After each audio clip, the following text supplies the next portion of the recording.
When I left off in my update video posted on January 29th of this year, I had covered GaEun's departure from MADEIN, the several protest trucks that had been sent to 143 Entertainment, as well as their upcoming comeback and potential Japanese debut. Since then, a lot has happened, and I will try for the most part to update you all in a chronological order. This video will be split into multiple chapters to touch on various topics. So if you think I'm missing something, please wait until the end of the video. And if there's something I missed, please let me know in the comments. Let's just get right into it.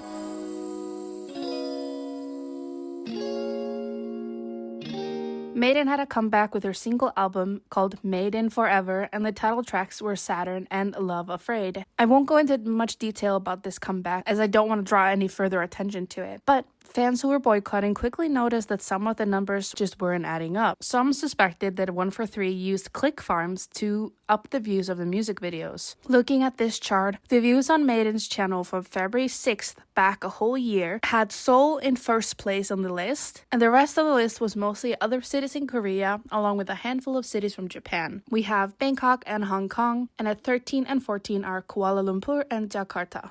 But then, from February 1st to February 7th of this year, a week, the top 15 list is dominated by Indonesia. Seoul is sat at 12 with 18,000 views. Isn't that odd? Isn't it also odd that the group only appeared on the Japanese daily viral songs on Spotify at 47 a month after the release of their comeback album? Isn't it odd that their music show performances have over 50,000 views, but only 11 comments and 141 likes? Anyway, I won't be diving too deep into this, but if you are interested in further information about this, I will leave some links in the description.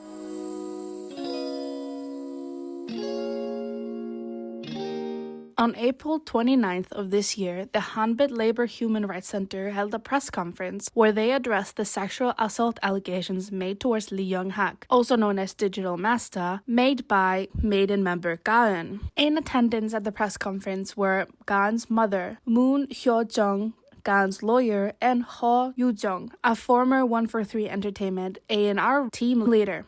All three of them had offered their own testimonies in support of GaEun's allegations. In the written press release that you can access on Hanbit's website, they start by going over GaEun's accusations, as well as talking about the meeting that took place between Lee YongHak and the victim's parents, where he had apologized and promised to step down from his position, before then later denying all accusations and not leaving his position. We went into detail about all of this in my first video. Hanbit Center also stated that the victim, GaEun, had been kicked out of the group, which although was pretty obvious to most fans that she had been kicked out, the announcement from the company made it sound like she was leaving the group for health reasons. Due to YongHak's continuous victim blaming, GaEun and her parents were under severe distress. And although she wanted to try and pursue a career as an idol, it was clear that there was no way to return and act like everything was normal. The reason why it took a while to address things was due to the victim needing to recover from the trauma to be able to take legal action. GaEun and her family have filed a lawsuit under the Child and Youth Sexual Protection Act against the CEO. GaEun's mother also made a statement that I will now read in full. Hello, I am the mother of a former member of has always especially loved receiving attention and affection from people, and cherished relationships with others more than anything else. She was a bright and pure child who always tried to see the good in people first. Such a child dreamed of becoming an idol, and she was truly happy when that dream came true. But gradually she lost her energy. CEO Lee YongHak, under the pretext of counseling, would summon members one by one and subtly instigate division between them. As a result, the members ended up watching each other and losing trust. Even so, I, her mother, kept telling her, "You have to endure this for the sake of your goal. That's how society works. If you give up in the middle, nothing remains. Didn't you choose this path?" I pressured my child with these words. As a parent who had entrusted her child to someone else, I feared that if I expressed dissent, it would harm her. So I followed everything they said without raising any objections. I truly had no idea this would become the root of the problem. My child lived every day confined to the dorm and the company under the constant surveillance by CEO Lee YongHak. All communication with friends or acquaintances was blocked. Even when she contacted her dance teacher to discuss class matters, he found out and would come to the dorm during the day, night, and even early in the morning to check her phone. What started as light physical contact became increasingly uncomfortable after she graduated from high school. clearly told him, "Stop touching my body." But CEO Lee ignored her and continued to treat her unfairly in her work. Then the incident happened. The moment I heard what had happened to my child, I sincerely believed that I was the one to blame. Even though she had sent me numerous cries for help, I hadn't listened. I had closed my eyes and ears, and as a result, my child had to endure something unimaginable. Despite that, said that she wanted to keep doing, because she now had fans who had just begun to support her, and they were precious to her. Hearing her say that she had people she needed to protect shattered my heart. I had no idea what to do, but I decided to put her wishes first. So we didn't report it, and tried to resolve it quietly. I got CEO Lee to write a written promise. My daughter said that she wanted to keep performing, and that it would be fine if he just stepped away from the front line. But instead of stepping away, CEO Lee kept interfering with her schedules. Whenever tried to avoid him, he would whistle like nothing had happened. My daughter cried and said that she was going crazy, that the sound of his whistling echoed in her head. The whole situation was unbearably cruel, and eventually she collapsed. Every day became a hell. I couldn't leave her side even for a moment. My heart burned with the guilt that I couldn't protect her, and my life itself fell apart. Then all of a sudden, the show Spotlight aired her audio recordings. We had never agreed to that, and we didn't even know those recordings existed. We had wanted to quietly end her career for the sake of her future, but once the show aired, she became engulfed in fear. We realized we could not delay any longer. Her father met with CEO Lee to negotiate. During the process, CEO Lee said that the company would release an official statement first and told my daughter to like the post on Instagram. My daughter did that too. But he didn't stop there. He also demanded she upload a personal statement. When I read the statement they sent, I cried. It was full of lies. Why should we post this? Why should the victim be forced to act like the perpetrator? I told them we couldn't do it. That's when CEO Lee's attitude changed. We were at a loss. Our daughter had spent her entire youth in that company. It was all she knew. We had no idea what to do with her life now. We had no expectations for her idol career or any apology from the CEO anymore. All we could ask for was settlement money. I'm ashamed to admit it, but we were parents with nothing. We just wanted to give her some foundation so she could study or do something she wanted. That's why we asked for compensation. It was a foolish plea from parents worried about their child's future. Others may say we just wanted money, and we didn't consider how it might hurt our child.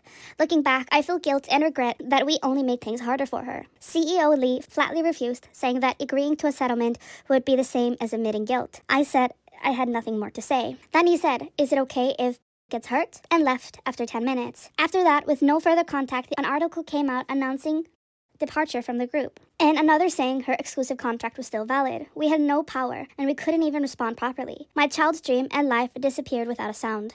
Wanted to keep doing. She wanted to protect that hope, but we couldn't. We were afraid that she'd get hurt again, or that they'd respond with more lies. I will forever be guilty to my daughter. As a parent, I foolishly believed I was protecting her, and only made things worse. I am so sorry. Again, I am sorry. I bow my head with deepest respect for my daughter, who endured those 4 years and held on despite everything. But now, I truly want to protect her. She is just beginning her adult life. I want to keep lighten the burden she carries, even just a little, so she can truly do what she wants. There may still be many children out there enduring this kind of injustice. We must never let this happen again. This kind of person must be removed from the industry. He must face justice. A former employee of 143 Entertainment also made a statement about the situation where they said, quote, "I first came to know Lee YongHak as a composer while I was a trainee at YG Entertainment. Later, I was offered the role of A&R team leader and was responsible for managing trainees overall. During my time at the company, I often heard trainees say that the CEO was showing favoritism towards certain members. There were several instances where he created division amongst the children. One member's mother even visited the company to raise concern about discrimination, and the CEO, Lee, apologized, claiming it was a misunderstanding. After that, I requested that female trainees not be called in separately, and that any conversations go through me whenever possible, but nothing changed." End quote.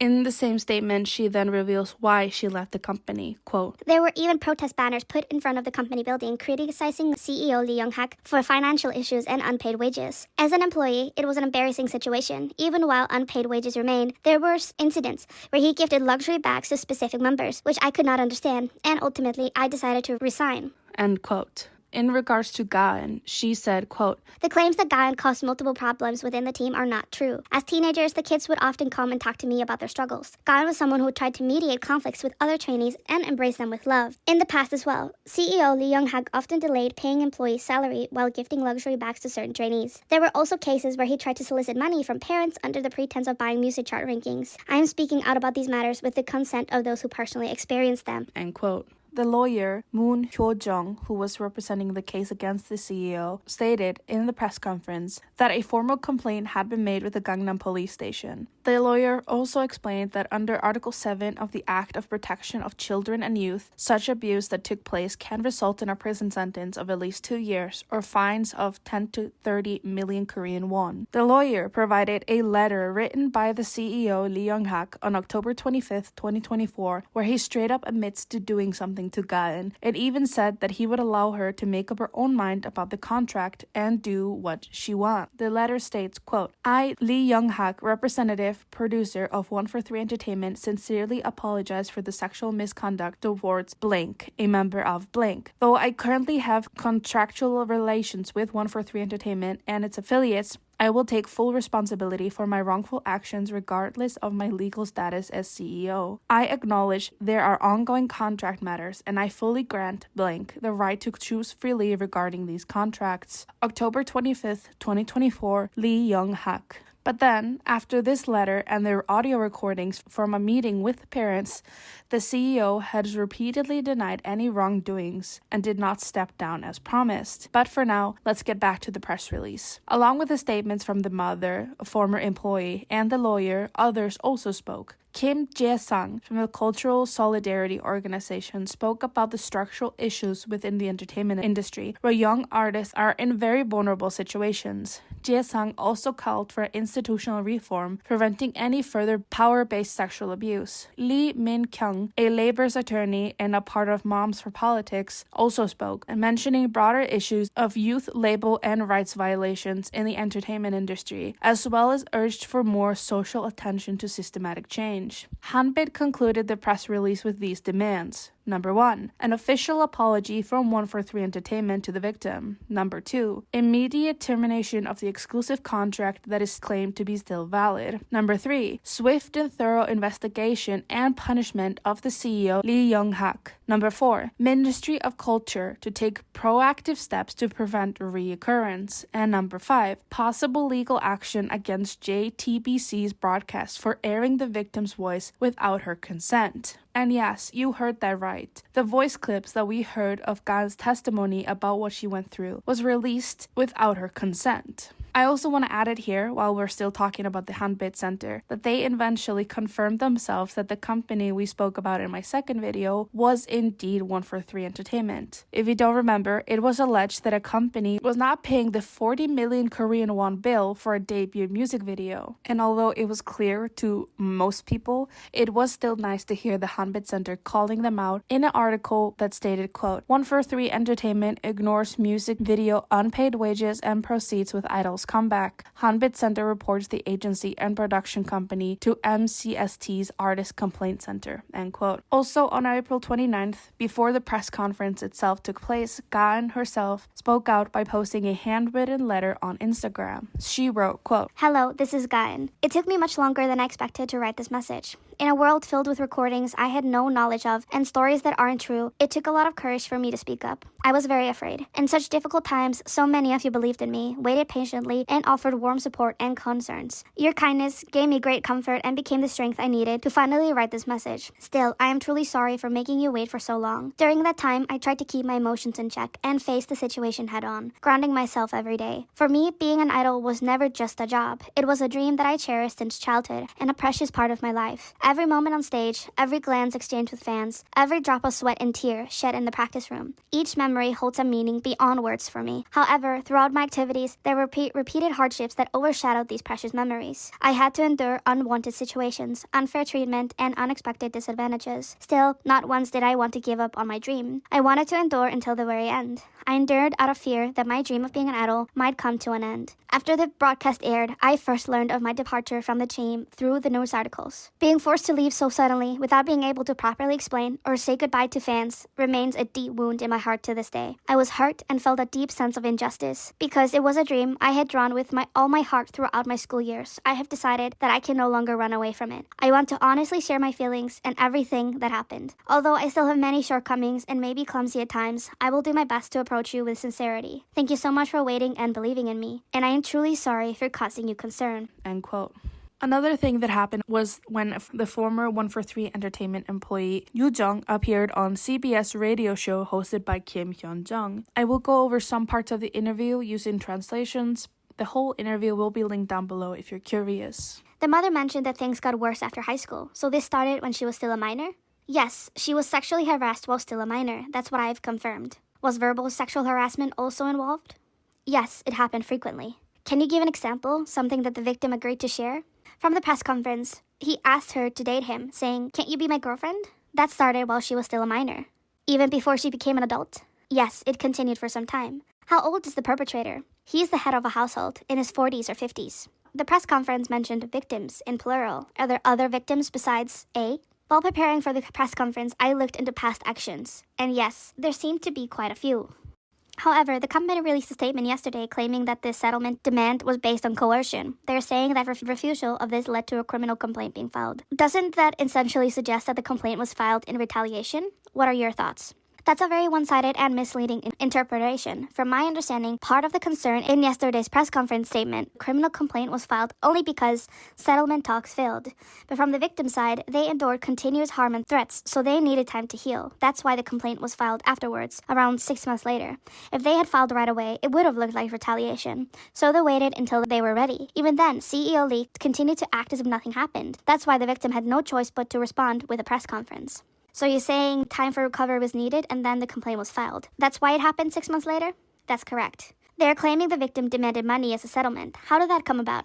As I explained during the press conference, the victim's parents only mentioned settlement money after CEO Lee had already written a statement admitting to the coercive sexual misconduct. To clarify, the CEO himself acknowledged the sexual misconduct and wrote a statement, correct? Yes, that's right. They only brought up the settlement after that. The child had been repeatedly harmed. The parents did not have any expectation for a return to idle activities and just wanted to secure something for their child's future. But CEO Lee flatly said, "No, I won't give anything." That's the kind of person he is. Someone who, even after acknowledging his wrongdoings, refuses to take responsibility. YuJeong then also confirmed that the reasons why she left 143 Entertainment was due to internal issues. For example, the protest of unpaid staff outside the company, along with other issues. According to her, the CEO would request money from members' parents for album production. The day after the press release, 143 Entertainment released a statement in response to the press release. Quote, "Hello, this is 143 Entertainment. We would like to convey our official position regarding the press conference that was held yesterday by Hanbit Media Labor Human Rights Center. First and foremost, we sincerely apologize that the CEO of a management company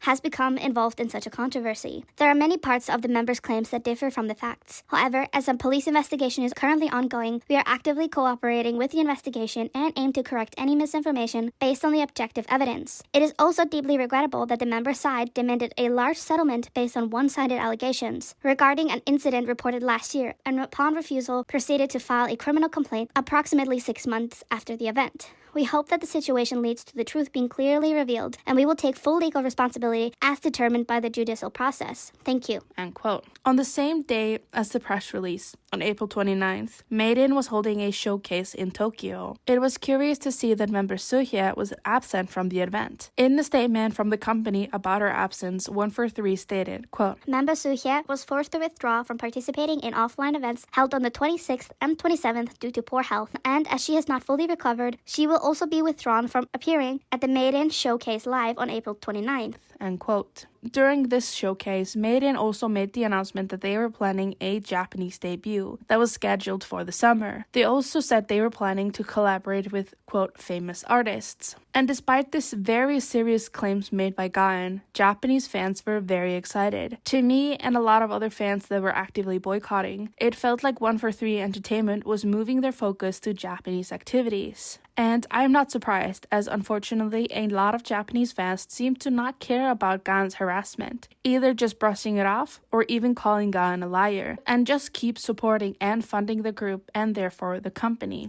Besides this, there are other situations that are making fans very concerned for the members' health and safety.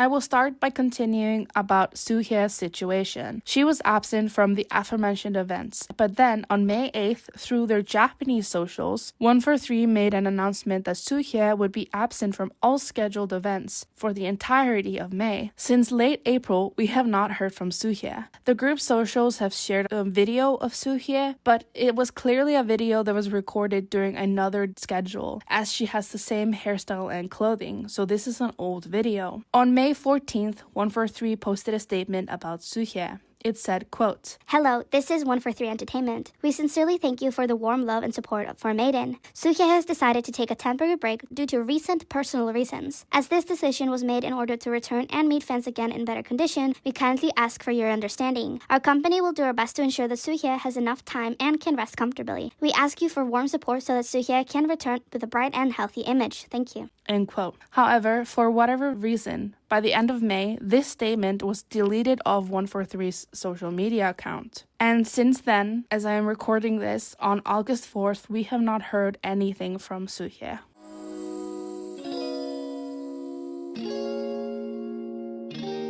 Another member that has been brought up a lot is Mashiro. We spoke about the odd bruising that people had spotted in my second video about MADEIN, but there are further issues that ring alarm bells. Mashiro was also absent from the scheduled events in Osaka due to health reasons. During the group's comeback season, Mashiro appeared on a Japanese show, and there she spoke about the fact that she only got about 2 hours of sleep a day.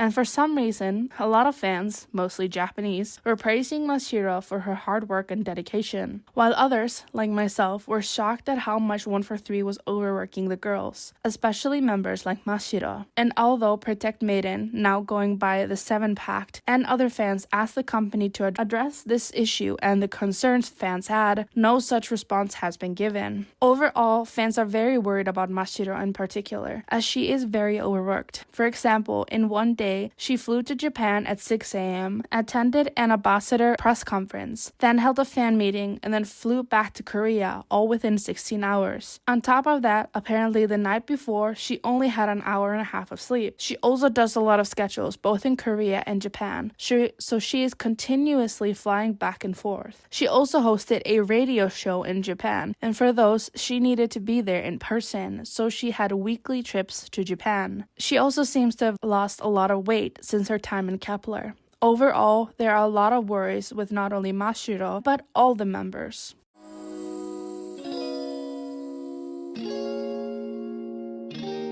Unfortunately, the group stylist has also continued to put the girls in very inappropriate outfits. For the group's comeback, youngest member of MADEIN, Nagomi, was styled in this very inappropriate outfit. On top of that, Nagomi is still a minor. Why was she placed in this outfit? I don't know. It just baffles me. In another situation involving Nagomi, during one of their fan signs for their comeback, she was placed in these shorts that are not appropriate, as they went up way too high and she was not wearing safety shorts. And then she was placed into these shorts again, but without the stockings that time. We already covered the situation with Serena in my second video, where she was placed in a skirt with no safety shorts. There are loads of other examples of the girls being uncomfortable in their clothing, like here where YeSeo is clearly shivering and overall just not comfortable. Another very controversial outfit is this outfit that YeSeo was put in, as well as how it was styled. First, note the skirt. This is a Playboy miniskirt that they just plopped a black square haphazardly onto it. Then there is the top. This is how the top is supposed to look like.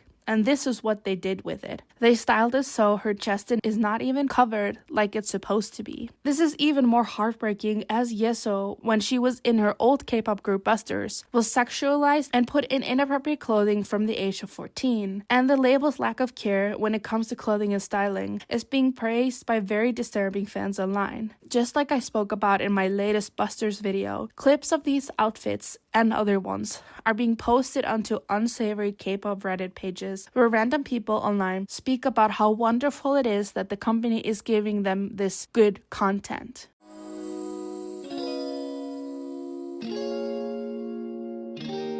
It now appears that YeSeo is also getting the same treatment as GaEun and Suhyes, as she has seemingly disappeared and gone silent. There were whispers between fans, but it went up a notch recently when it was announced that MADEIN would be appearing at the Kansai collection, along with an August comeback. Kansai collection is a fashion show for the brand to show their upcoming clothing. However, for this appearance, only 4 of the members were listed to be there. Suhyes was not going to be there, and YeSeo was was also excluded, even though YeSeo is known for walking on multiple runways and modeling in general. And this is when people started looking more into YeSeo and what she's been up to for these past few months, and the quote red flags are in abundance. The first strike against YeSeo, I would say, is when she was actively liking OT7 and anti-Lee YongHak posts back when GaEun left the group. And she even stayed up late to message with fans on Plush Chat whose subscription was running out due to them not wanting to renew it, saying that she understood why fans were not renewing their subscription. A second strike was during New Year's when she posted a message to fans where, among other things, she said, quote, I think only if I'm happy, people around me can be happy. And only if I am safe, my surroundings will be safe. Also, happiness is transmissible. I will slowly become a more resilient person, take some breaks at night. There are times in life when one needs to catch a breath. I may occasionally meet obstacles that collide with me head on, but burning them all can solve the problem, right? There are many solutions when I'm tired,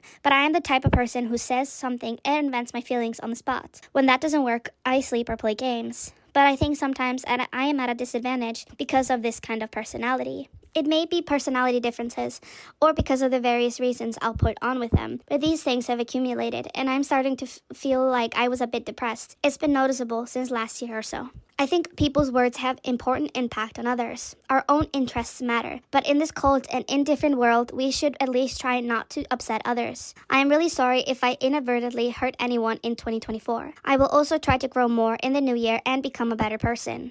To quote this tweet by a longtime YeSeo fan, quote, it is believed that 143 has removed privileges from YeSeo due to her open support of the boycott and OT7. Even though she's the center member, she was pushed back in choreography and concept photos, end quote. YeSeo has not had any official solo schedules or sponsorships since the group's debut. The only stuff that she has done is university plays, but that was her participating as Kang YeSeo, not as YeSeo, a member of MADEIN. She has also not been active on Instagram, and there's not been any Plush Chat posts by her in the last 2 months or so. On August 1st, a blog update from YeSeo was posted by the Japanese MADEIN account, but fans were quick to point out that something felt off. YeSeo would usually enter blog posts with her signature, but in this one, her signature was absent. On top of that, the blog post included a photo that YeSeo had posted onto Instagram over a year ago. To quote the Seven Pact, quote, out of a concern, we are questioning whether this blog post was actually written or approved by YeSeo herself. Given the recent events and lack of transparency, it's important to stay critical and protect the members' voices, end quote.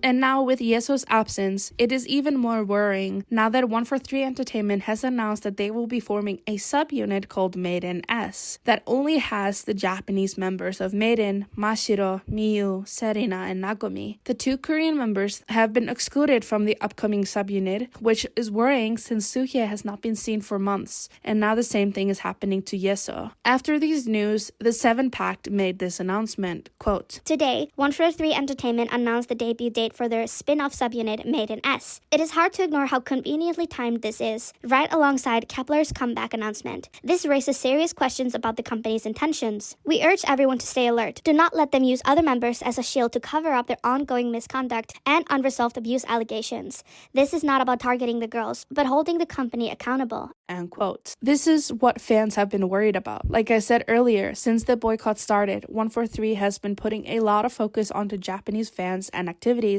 due to a lot of the Japanese fans unfortunately not participating in the boycott and seemingly not caring about other fans' worries. And with this subunit that only has the remaining Japanese members, this allows the company to kind of keep going by appealing to Japanese fans. On top of this, they announced that they were releasing a light stick as MADEIN, not MADEIN S, but MADEIN, but only included photo cards of the 4 Japanese members.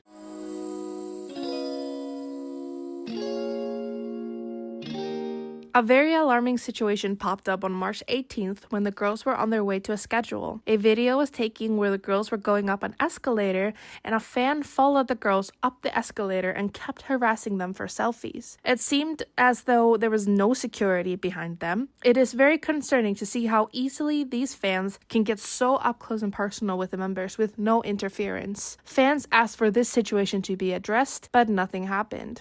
And then yet another situation got fans worried for the group's safety when Mashiro took to bringing up her safety concerns directly to fans herself. Via Mnet Plus chat, she said, quote, "I felt happy meeting maybes today, but on the way back, it all turned into fear. I'm asking you, please don't come to where I am. It's unfortunate. If this hadn't happened, I could have gone home early and slept. I know there's someone who has nothing to do with me, but I can't talk to people individually. Please don't follow me. I am asking sincerely." End quote. More recently, on July 29th, Mashiro was attending a store event with a friend. During this attendance, a known saseng took unauthorized photos of Mashiro. To quote the Seven Pact statement about the situation, quote, "This is not new. This individual has a long documented history of stalking and harassing idols. Additionally, another account is attempting to sell Suhyes' personal information, a serious violation of her privacy and safety." End quote. This comes on top of YeSeo also having a very known stalker, and that is something that she has a very, very bad experience with since her time in Busters. That was a huge reason as to why she left that group to begin with, and now it seems that her new company is not putting any work in protecting her or her fellow members.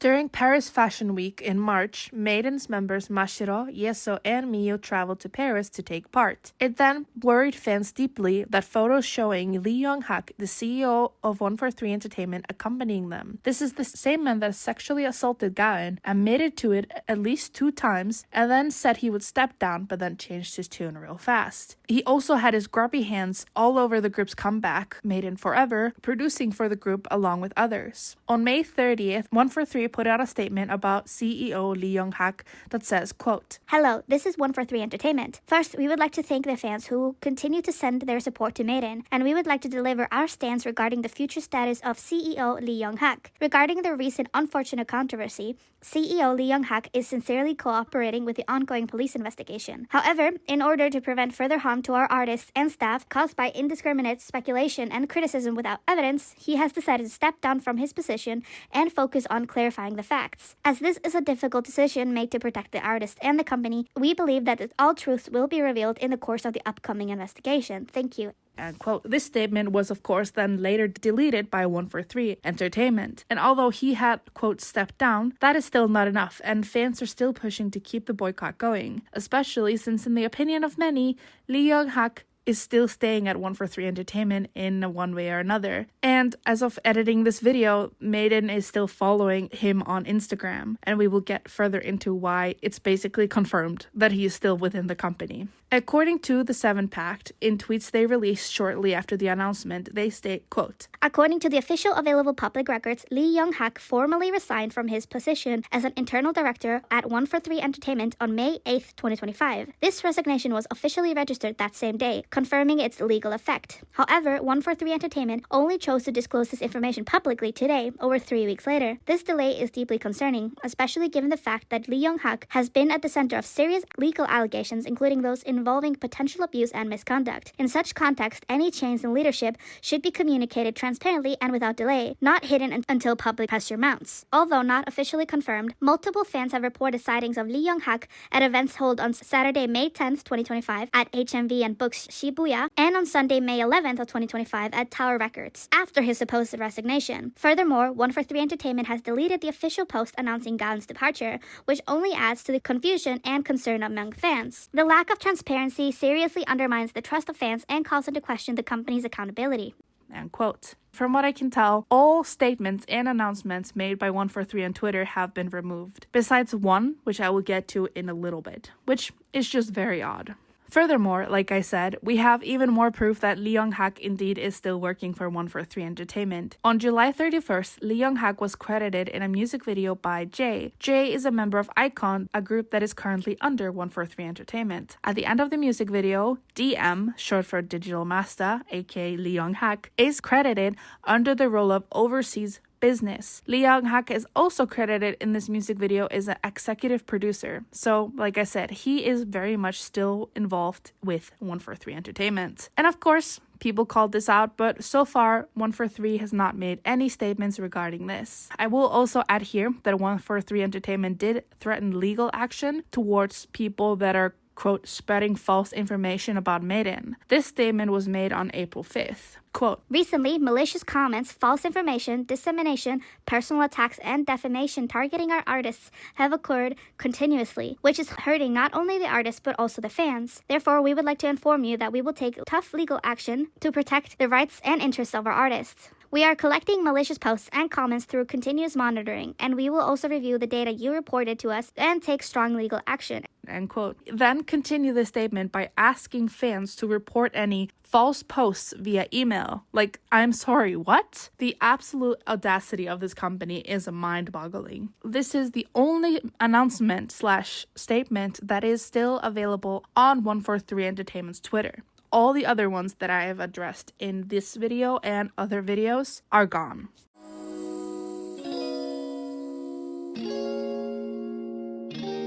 While I was still working on the video, further updates have come up, so I'm gonna add them here so they are in chronological order with everything else we have talked about. Let's start by talking about Lee YongHak throwing what I can only describe as a tantrum. In a series of Instagram stories posted on August 4th, he says, quote, as a free man speaking, the meme was real. They have literally done this. And I did not see this coming, but karma and justice are on their way. May God bless MADEIN, end quote. In the second to last story, he leaves a link that says, quote, justice for who, end quote. This is a link to a Twitter post that shows photos of GaEun with a male friend or a boyfriend. I will not be sharing these photos as it invades their privacy, and we do not even know when these were taken. To me and many others, this was done with intense malice. It feels like Lee YongHak was saying, look, I told you she had a boyfriend, which even if she did or does, what on earth does that have to do with him assaulting GaEun? Many believe that Lee YongHak somehow got his hands on these photos and shared them to prove that he was the victim, which is insane. These stories were, of course, then quickly deleted. The day after the temper tantrum, on August 5th, the Hanbit Center made a statement in an article called, quote, we condemn the actions of 143 Entertainment and the shameless CEO Lee YongHak for overlooking the sexual harassment case, end quote. Using a translation that was provided by the Seven Pact, the statement from Hanbit Center says, quote, 143 Entertainment recently announced that their idol group would be promoting in Japan. It has been 3 months since the sexual assault committed by CEO Lee YongHak was clearly exposed to the public. Yet, 143 has neither issued a proper apology nor taken any meaningful follow-up action, only denying the facts. While law enforcement has begun accelerating the investigation, the conduct of 143 and CEO Lee YongHak remains outrageous. The company has offered no apology or response whatsoever regarding the situation. Even the formal announcement of Lee YongHak's resignation quietly disappeared, and instead his name was listed as executive producer and head of global business in the credits of another artist's music video released on July 31st. The company has yet to pay overdue production fees and wages totaling hundreds of millions of won. Even more shockingly, it was revealed that 143 had signed exclusive contracts and arranged broadcast appearances for artists without registering as a legitimate agency under the Popular Culture and Art Industry Development Act. This unregistered business operation has already been reported to the Ministry of Culture, Sports, and Tourism by the Youth Media Human Rights Network, and additional investigations are expected. 143 not only failed to comply with basic administrative regulations, but also ignored wage delays during production and, above all, passively allowed its CEO to commit crimes against underage artists. What is even more serious is that CEO Lee YongHak shows no remorse for his actions. Just last night, he posted a link to a private photo of the victim, unrelated to the current case, on his personal SNS account with a caption, "This is karma and justice." Circumstantial evidence strongly suggests that Lee himself was the original distributor of the photo. This is not only a blatant attempt to blur the core issue, but also a clear effort to defame the victim. Such conduct will undoubtedly face appropriate legal consequences. Prosecution of Lee YongHak is imminent. There will be no justification for violence against a minor artist under any circumstances. Swift investigation and a firm ruling by the courts must ensure the victim's safety and allow her to regain her daily life. Even now, 143 must issue an official apology for this incident. CEO Lee YongHak must cease his disgraceful attempts to divert attention, genuinely repent, and fully comply with the proper legal procedures. Hanbit Media Labor Human Rights Center. End quote. Following the release of this statement, fans started hypothesizing that maybe Lee YongHak went on this rampage due to the case not being dropped, like he assumed would happen. From the statement, we can at least gather that the case against him is still ongoing, which is good to hear because some people had started to worry that the case had been dropped, which does unfortunately happen more often than we would like. Another thing I just want to put in here in the update, today on August 6th, there was a video of GaEun, who used to be in Kepler with Mashiro, where she was talking about that she had met Mashiro and she was very concerned about her. She said, quote, "Yesterday and today I met Shiro Ani and we talked a lot. Shiro Ani lost so much weight. She is so pretty, and since she had so many runways today, she looked busy," end quote. And she looked very worried in the clip, so I'll also add the clip in here. 어제 오늘 시로 언니 만나서 얘기 많이 하고 시로 언니 살이 너무 빠졌더라. 반이 됐어. 너무 이쁘더라. 그리고 오늘 런웨이 엄청 많이 해가지고 언니 바빠 보였어.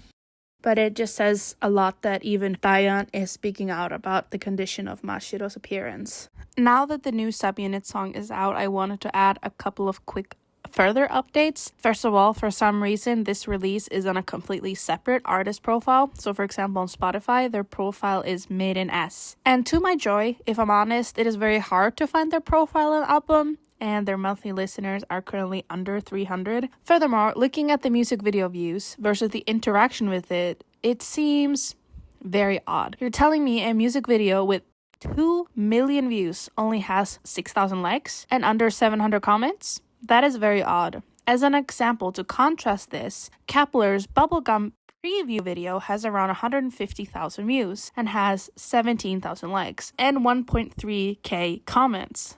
You're telling me a video with 150,000 views has more likes than a video with 2 million views? That's some shady shit. That's all I will say about that. I also want to mention that the song that I listened to without giving any further money to the company, if you know what I mean, overall just does not seem to match the concept at all. A lot of fans have hypothesized that this might be a scrapped Limelight song, but please do not listen to the song or watch the video. There is still a full boycott going on. Let's not forget about that.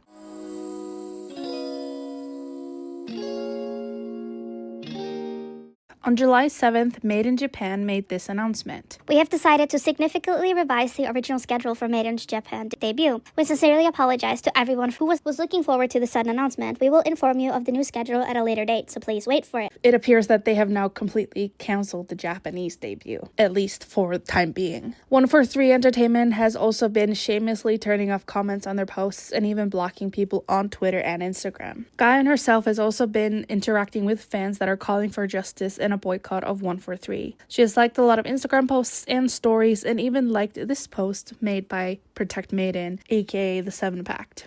And I agree completely with this tweet about GaEun liking their story. If you aren't boycotting by now, I don't know what to tell you. Even Miyu liked a comment from a fan that said, quote, "We will keep fighting for MADEIN," end quote. And when Protect MADEIN, also going by the Seven Pact now, sent a coffee truck in support of YeSeos for her performance of Hamilton, an appearance that had no ties to 143 and therefore not boycotted, YeSeos went to the coffee truck and posed in front of it. And reportedly, when a fan told her who had set the coffee truck and about the account, YeSeos had teared up. If this video or my 2 first videos don't give you enough information to start boycotting, I truly don't know what to say.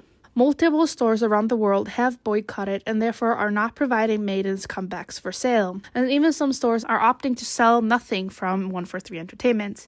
Edit. Unfortunately, some of these same stores have then gone back on their word, and overall, some stores are just not seemingly giving a fuck about the fact that this is a shitty company, shady, and overall just full of awful people. So, unfortunately, some of these K-pop stores have gone back on their word. Even Genius Korea has announced that they would not be promoting any releases on their social media, and they would also not be sharing any Genius Charts updates that included their releases, ending their posts with the hashtag Justice for GaEun and hashtag Free MADEIN. Edit.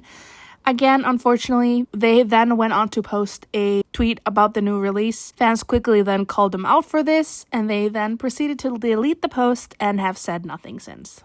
Fans are trying their hardest to call out anyone who promotes MADEIN. For example, when MADEIN was announced to appear at multiple university festivals, people spoke out, and more recently with different collaborations for the upcoming comeback, people are also calling out different companies. But we cannot give up, especially now since a second member has gone on a hiatus under strange circumstances, and a third is silent without an explanation. That's why we need to continue boycotting the group, as well as any other artist under 143 Entertainment. No music videos, no Spotify streams, no interacting with their socials, no album buying, as well as calling out companies and people for promoting and collaborating with MADEIN. I highly recommend following the Seven Pact on Twitter. They have great infographics that you can share, and they have all kinds of hashtag events and such to keep spreading the word, as well as keeping GaEun's story alive, as well as an email template to send to any companies involved. Don't believe people who say boycotts don't work,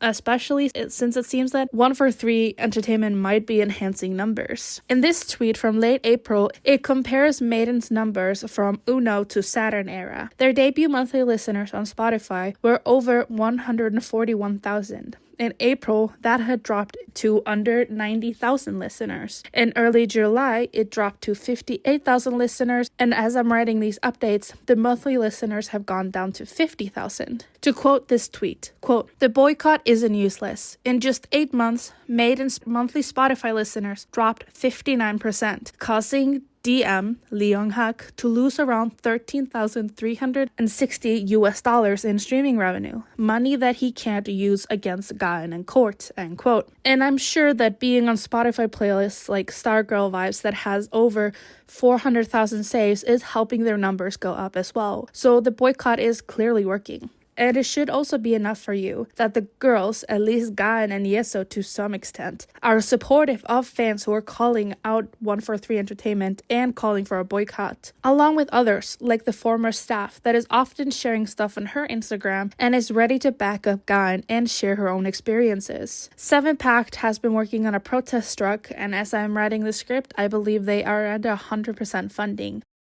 As it took me a while to get this video ready, by now the protest truck has already happened, so I wanted to let you guys know about that. They sent a protest truck on the 11th of August in front of 143 Entertainment, and on the truck it said, quote, "Why were Suhyes and YeSeos activities suddenly suspended indefinitely? Why did only these two members disappear without any explanation? 143 Entertainment must provide a clear and honest explanation for Suhyes and YeSeos' absence. Digital Masta stated that he had resigned, but why is he still exerting influence within the company? Why was the announcement of Lee YongHak's resignation suddenly deleted? 143 Entertainment is not properly cooperating with the investigation into the abuse allegations and is failing to pay its employees their rightful wages. Furthermore, it continues to lie and manipulate in order to conceal the truth.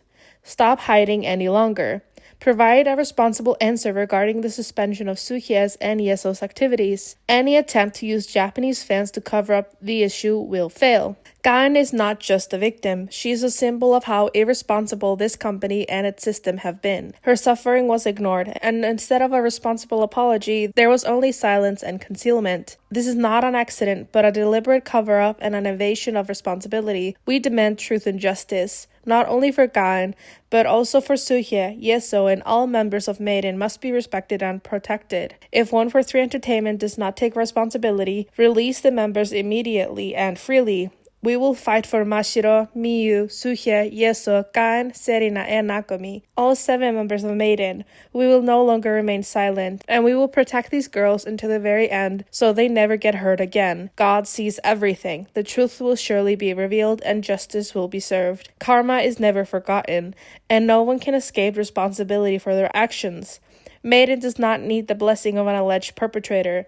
MADEIN absolutely does not need a blessing of someone like Lee YongHak," end quote. So yeah, I just want to let you guys know that the protest truck has already happened. However, they are currently funding a cafe event for GaEun, so I will leave a link down below for that. And if you have any money to spare, please go donate. And if you don't, you can also share links about this event on Twitter, so please check that out. And for those who might not completely understand what a boycott include, this template makes it very simple. No digital streaming for MADEIN or any other artist under 143 Entertainment. No Mnet Plus subscriptions or any other subscriptions that will give money to 143 Entertainment. No consumption or engagement. Don't watch any content like vlogs, music videos, etc. And don't interact with social media posts. Zero funding for 143 Entertainment. No CDs, photo books, light sticks, etc. And boycott any further comebacks.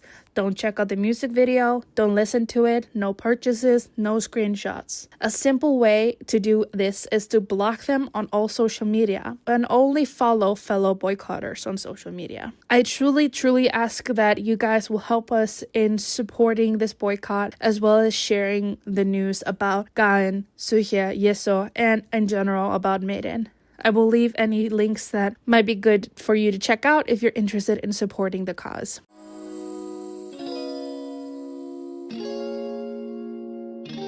That is going to be it for this video. Please make sure to share this video and the hashtags. We cannot give up. We have to show that we are willing to support the girls through thick and thin, and hopefully we will be free of that awful man and that horrid company. I will leave links in the description and in a pinned comment where you can go and follow the Seven Pact to help with this campaign and to see any further updates. We won't give up. We can't give up. We will have justice one way or another. Thank you all so much for watching, and I will see you guys in my next one. Bye bye.